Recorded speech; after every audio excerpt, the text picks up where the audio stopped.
2 Timothy. Let me read yung verse 16 and 17. All scripture is given by inspiration of God and is profitable for doctrine, for reproof, for correction, for instruction in righteousness, that the man of God may be perfect, truly furnished unto all good works. Our gracious God and Heavenly Father, maraming salamat po dahil binigay mo ang iyong mga salita sa amin. Dumaan man ito sa mga mabibigat na mga persecutions, pero still, hawak namin ito ngayon na pag-aaralan po namin at wala kaming ibang basis for our doctrines and growth kundi ang Bible lamang. Kaya salamat po, Panginoon. Kaya sa amin pong maiksing pag-aaral ngayong pong gabi ay tulungan kami ng Holy Spirit na hindi po kami tagapakinig lamang, kundi ito'y ma-apply namin sa amin pong buhay. Kaya ito, Lord, ang aming dalangin sa pangalan mo, Panginoong Jesucristo. Amen. Makakaupo na po ang bawat isa at pagpapatuloy ko po yung aking mga sinishare ng mga nakaraan pa. At kung lalagyan po natin ng title, ito po ay tungkol pa rin sa Sola Scriptura, Part 3. At nakita po natin sa mga naunang pag-aaral po natin na number 1, na ang Bible lamang po, no, ang kumbaga Sola Scriptura, the boundary. So ito pong Bible ay bounded ng sinabi mismo ng Bible na all Scripture is given by inspiration of God. May mga iba-ibang pananaw patungkol po sa salita ng Diyos, pero ang papaniwalaan natin ay yung sinabi mismo ng Bible tungkol sa kanyang sarili. At hindi po doon sa opinyon ng mga ibang nagpapakilalang dalubhasa. Tinagpatuloy din natin, number 2, Sola Scriptura, the basis. So ang Bible lamang, natatanging ito po ang basis natin. Number 1, yung naging pag-aaral natin noong nakaraan, ay tungkol sa doctrine. No? Sola Scriptura in doctrine. So ang atin pong doktrinang paniniwalaan, doktrinang yayakapin po natin, wala tayong ibang basis kundi Bible lamang. Kaya nga nakakalungkot sapagkat sa mga ibang paniniwala, sa ibang mga sekta, hindi po sila naniniwala sa Sola Scriptura. In fact, marami po ang mga nagpapakilala na sila ay naniniwala naman sa Bible. Pero nagkakaroon ng malaking issue pag binanggit na po yung salitang sola. Dahil may mga ibang denominasyon, may mga iba-ibang mga reliyon, tinatanggap din naman nila ang Bible, pero hindi po Bible lamang. May mga additional authorities pagdating sa kanilang mga doktrina, kanilang mga credo at mga dogma na pinanghawakan. Pero tayo po bilang mga Bible believers ay Bible lamang ang basis natin sa mga doktrina. Kaya nga tayo naniniwala na ang Diyos ay iisa na may 3 persona. Bakit tayo naniniwala? Dahil yan po ang nakalagay sa Bible. Bakit naniniwala tayo sa pagka-Diyos ng Panginoong Jesucristo? Bakit naniniwala tayo sa salvation by grace through faith? Bakit tayo naniniwala na meron tayong kaaway na hindi nakikita, si Satanas at ang kanyang kampon? Dahil lahat po na yan, ang basis natin ay Bible lamang. Pangalawa po, ang Bible lamang, Sola Scriptura in development. So dito na po magsisimula yung ating pag-aaral. Tandaan nyo po, pagdating sa Christian growth, pati sa paglago ng ating pananampalataya, wala tayong ibang kinakailangan o wala tayong magiging batayan ng ating paglago spiritual, kundi yung Bible din po, mga kaibigan at mga kapatid.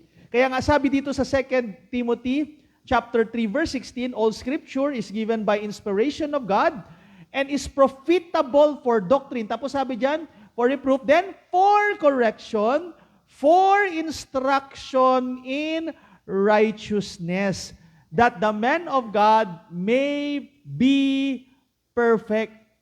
Para tayo ay maging mature in the sight of God, wala tayong ibang kinakailangan kundi ang salita po ng Diyos. Kaya nga sinabi din po sa 2 Peter chapter 3 verse 18, but grow in grace. At anong sabi diyan? And in the knowledge of our Lord and Savior Jesus Christ, to Him be glory both now and forever. Amen. So para tayo po ay mag-grow ayon sa biyaya ng Diyos, sabi rito, kinakailangan po, no, and in the knowledge of our Lord and Savior Jesus Christ. So tayo ay lumago sa ating kaalaman sa salita ng Diyos o patungkol sa Diyos, tungkol sa Kanyang biyaya, ang kinakailangan po natin ay Biblia. Kaya nga makikita natin sa next slide, mga iba't ibang paraan para tayo ay lumago sa ating pananampalataya. Mga kaibigan at mga kapatid, sa Bible lamang po makikita natin paano tayo lalago, paano tayo magmamature bilang mga mananampalataya. Kaya nga in line with our theme for this month, prayer and devotion. No? Makita natin, bakit tayo nagde-devotion? Bakit tayo nag-aaral ng salita ng Diyos? Dahil sinabi rin mismo ng salita ng Diyos in 2 Timothy 2:15, na study to show thyself approved unto God. So, bakit tayo nag-aaral ng salita ng Diyos? Kasi sinabi mismo ng Bible, mag-aral tayo ng salita ng Diyos. Bakit tayo nananalangin? No? Bakit paulit-ulit nating tinuturo na kailangan mag-pray? Meron pa tayong mga teaching, no? Kumbaga may special teaching pa pag Sunday, yung mga Acts prayer na yan. Bakit kinakailangan pag-aralan yan? Sapagkat ang prayer ay tinuturo po ng banal na kasulatan. Kaya nga sabi ng 1 Timothy 2:1, I exhort therefore that first of all, sabi niya, supplications, prayers, intercessions, and giving of thanks be made for all men. Kaya mga kaibigan at mga kapatid, alam nyo, minsan, parang kumbaga sa prayer, ba't ang bilis natin mag-pray? Di ba? Sino pa ba yung mga ipapanalangin ko? Ano pa ba yung mga ipagpipray ko?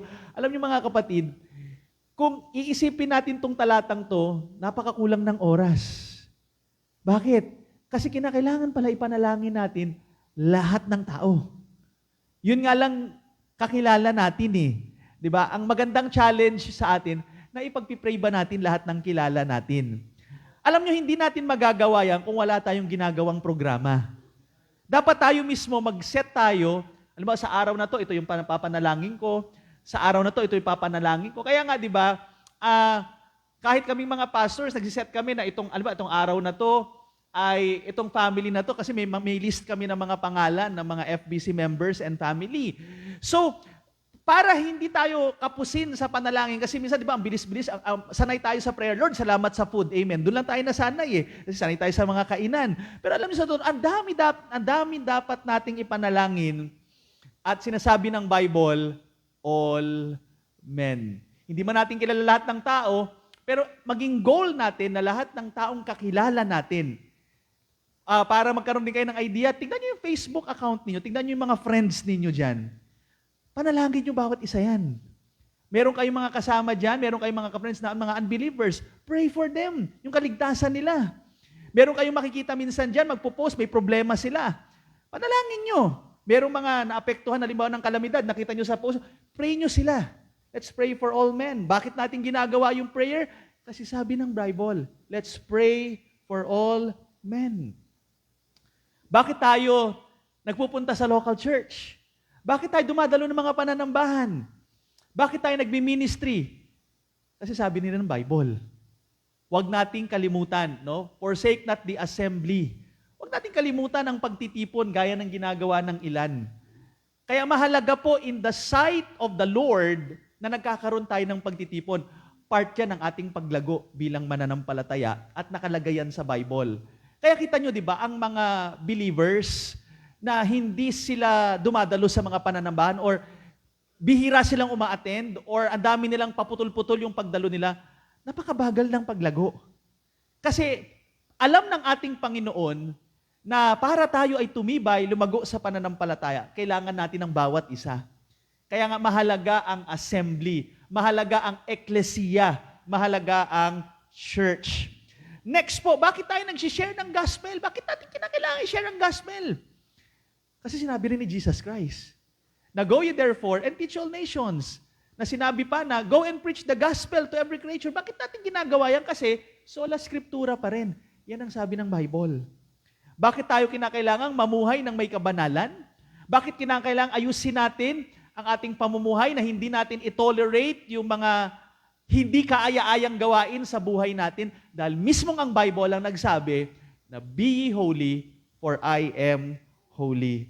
So, kinakailangan po natin para tayo ay lumago, nasa Bible na po. Bakit tayo nananalangin? Bakit tayo nagbabasa ng Bible, nagdi-devotion? Bakit tayo pupunta sa church? Bakit tayo nag-share ng gospel? Bakit tayo namumuhay ng may kabanalan? At marami pang iba, sample lang po yan, dahil sinabi ng Bible. So, hindi tayo lalago pag hindi natin sinusunod yung sinasabi po ng banal na kasulatan. Tandaan niyo po mga kaibigan at mga kapatid, sabi nga ng nabasa kong quote, maaring nabasa niyo rin po ito, the devil is not afraid of the Bible that has dust on it. Diba? Bakit? Ibig sabihin yan, pag merong dust, hindi binabasa yung Bible. Hindi nagdi-devotion. Kaya nga, di ba, naalala ko noon, no, merong kakilala, may katrabaho yung wife ko na nagtaka siya kasi dala ng misis ko before yung Bible niyang maliit. Nakita niya may mga guhit-guhit. Sabi niya, bakit may guhit yung Bible niyo? Parang ang dating sa kanila, yung Bible, nilalagay lang sa altar. Di ba? Hindi ganun ang Bible. Ang Bible, binabasa. Ang Bible, pinag-aaralan. At kung ang Bible niyo, panglinggo lang siya ginagamit, ay naku, huwag kayong mag-expect na titibay kayo pagdating sa pananampalataya. Dahil ang Bible po, mga kapatid, ang pagdi-devotion po natin, ang pagkain natin ng ating spiritual na pagkain, hindi lang po yan prayer meeting, hindi lang yan every Sunday, araw-araw yan dapat. Kung paano tayo kumakain ng tinapay, kung paano tayo kumakain ng mga physical na pagkain, ganun din po dapat when it comes to our spiritual life. Para tayo ay lumakas. Marami tayong mga junk food spiritually na nakakain kung hindi natin napapansin yan. Gumamit lang kayo ng Facebook, maraming junk food dyan eh. Marami kayong masasagap dyan na mga maling mga paniniwala, mga maling mga practices. Kaya kung hindi kayo kumakain ng pampalakas spiritually, masasagap niyo yung mga junk food na yan when it comes to your spiritual life. Kaya hindi natatakot pag nakita ni Satanas, walang kwenta to, hindi to kagamit-gamit kasi hindi nagde-devotion. No? Walang alam na verse sa Bible. Ay, hindi matatakot sa iyong kaaway. Tandaan niyo po, nung nagkita si Jesus Christ at si Satanas, ano ang naging panlaban ni Jesus? Hindi siya nagpaulan ng apoy sa langit. Scripture, verses, ang naging panlaban niya sa kaaway. Kaya mahalaga po ang salita ng Diyos when it comes to our development. And third, soul authority o sola scriptura, soul authority when it comes to our decisions. Alam niyo, napakahalaga ng Bible pagdating sa ating mga decision making sa buhay. Kaya nga sabi doon sa last part ng verse 16, for instruction in righteousness. Para maging tama yung ating mga desisyon sa buhay na ito, kinakailangan po natin ang salita ng Diyos. Ang Bible ang magiging basis natin sa ating magiging desisyon. Sa paghahanap ng mapapangasawa, Bible ang standard natin. In fact, sa pagpili rin ng trabaho, Bible din ang standard natin.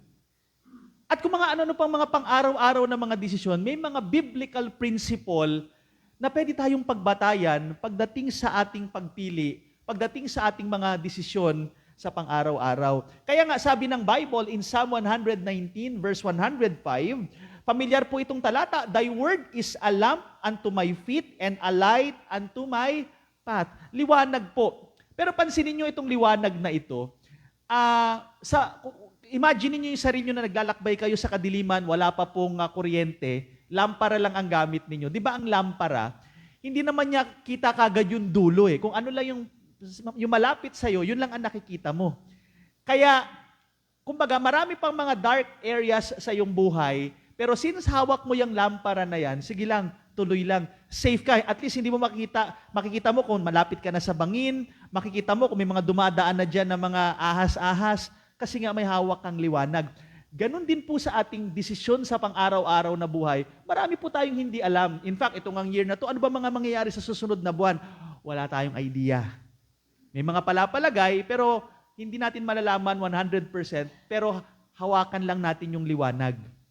Bible po ang ating gamitin sa ating pagde-decide dahil lang dito ang kaliwanagan.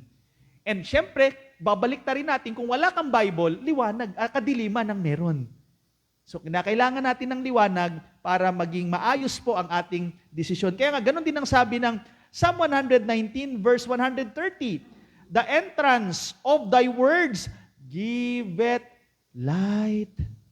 It giveth understanding unto the simple. Isa pang talata, Psalm 119 verse 133, order my steps in thy word, and let not any iniquity have dominion over me. So Bible po ang ating basis pa din, no? Kaya nga napakahalaga ng banal na kasulatan para yung ating paglalakad na in order, nasa tama siya. Ating mga desisyon, kinakailangan po natin ng salita ng Diyos. And sabi pa ng isa pang talata, Psalm 119 verse 50, this is my comfort in my affliction, for thy word hath quickened me. Mga kaibigan at mga kapatid, kaya napakahalaga po na tayo ay nakikinig, nagbabasa, dumadalo sa isang church na nangangaral ng salita ng Diyos. Dahil ang salita po ng Diyos ang siyang comfort natin sa panahon na may mga krisis tayong mga kinakaharap sa buhay na ito. Pag ikaw ay nakatanggap ng mga hindi kaaya-ayang balita, syempre, hindi papasok o hindi, kumbaga, walang halaga yung mga jokes na napakinggan mo, no? Yung mga pelikulang napanood mo, wala yan. Hindi yan ang magbibigay ng comfort sa iyo. Ang magbibigay sa iyo ng comfort, the Word of God. Kaya nga, naalala ko yung sa part ng family namin, nung nalaman namin na si Daddy may cancer, syempre nakakapanghina eh. Nung time na yon, obviously, hindi comics yung dinampot ko. No? Hindi ako nagtingin sa Facebook na kung ano-ano, Bible. Dahil, si Daddy, bagamat, gano'n nagkaramdaman siya at nung nalaman, malala na. Pero, ang comfort naman ng Word of God, okay, si Daddy, nawala siya physically, pero alam namin na, based from the Scriptures, isang araw makakasama namin siya ulit. Dahil yan ang pangako ng Bible. At ganoon din yung mga kapatiran natin dito na graduate na. Nakakalungkot, wala na sila. Pero ang blessing dyan, napunta sila dun sa lugar na alam nating nasa Bible.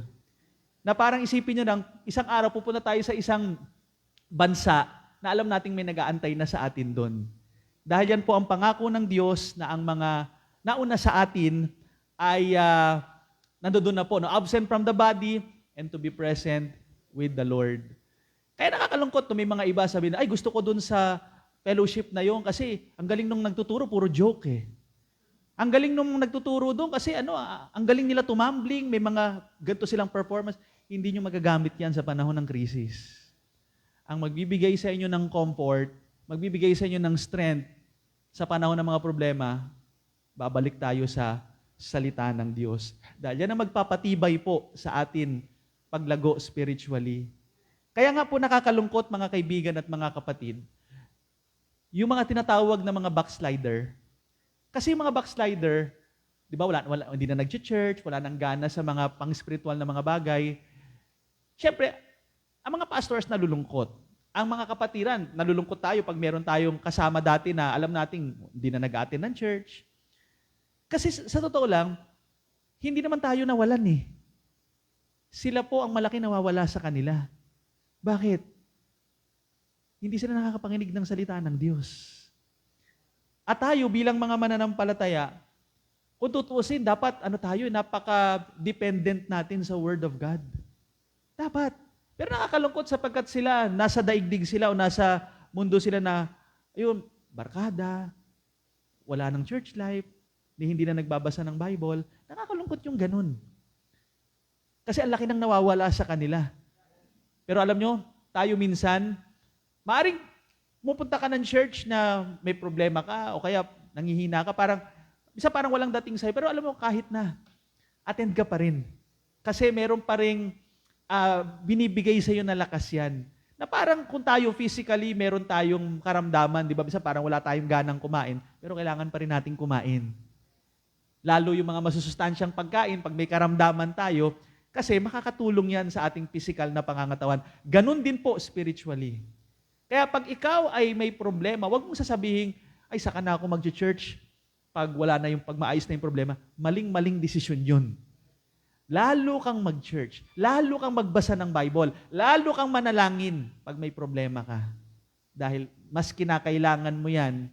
Obviously, ayaw yan ng flesh mo, pero kinakailangan yan ng spirit mo para maging matibay ka sa pagharap sa iba't ibang digmaan na kinakaharap mo sa buhay. Kaya nga panghuli, sabi po dito, the Bible is an amazing book. Bakit? When you're down, it lifts you up. When you're up, it will bring you down. When you're in, it get you out. When you're out, it will bring you in. Ganun po ang Bible. Mga kaibigan at mga kapatid, talagang makikita natin dito na kung gaano kaimportante ang Biblia sa buhay po natin. Yun nga, minsan down tayo, pinapalakas tayo ng salita ng Diyos. Minsan naman mayabang na tayo, masyado na tayong mataas, ibinababa tayo ng salita ng Diyos. Okay? Minsan naman ay pumapasok na tayo doon sa mga hindi dapat natin pinapasok, pinaalis tayo. At minsan naman, ayaw naman natin pumasok doon sa dapat nating pasukan, ibabalik tayo ng Panginoon, lalo po sa mga ganitong mga gawain. Kaya mga kapatid, sola scriptura, scriptures alone, napakahalaga po ng Bible. Napakahalaga na may devotion po tayo. Mahalaga na may mga prayer tayo sa pang-araw-araw kasi ito po ang ating kalakasan sa digmaang kinakaharap natin sa pang-araw-araw. Tandaan niyo po, hindi gobyerno ang kaaway natin. Hindi po yung mga kapitbahay natin ang kaaway po natin. Hindi yung mga hindi nagbayad sa iyo ng utang ang kaaway natin. Andyan si Satanas at ang kanyang makampon na hindi tumitigil para atakihin tayo, kaya wag din tayong tumigil na kumain ng spiritual na pagkain na salita ng Diyos. Mahabaging Diyos, maraming salamat po sa oras na ito. Nawa, Panginoon, ang doktrina ng sola scriptura ay hindi lang theory. Hindi lang siya pang information, but Lord, challenge us na sa aming pang-araw-araw na buhay, makita po that the Bible is our sole authority when it comes to our faith and practices. Doers of the word, not hearers only. Yan ang hinahanap nyo, Panginoon, sa iyong mga anak. Kaya, Panginoon, kung nagkulang man kami sa pagbabasa, pag-aaral, at pagtupad ng salita ng Diyos noong year 2025, challenge us na itong year na ito, 2026, maging taon para kami ay makabawi, makapagpalakas patungkol sa iyong mga salita. Mas bigyan ka namin ng oras, Panginoon, dahil ito po ay kinakailangan at kalooban nyo para sa aming buhay. Kaya maraming salamat po, Ama. Ito ang aming dalangin sa pangalan ng Panginoong Jesus. Amen and amen.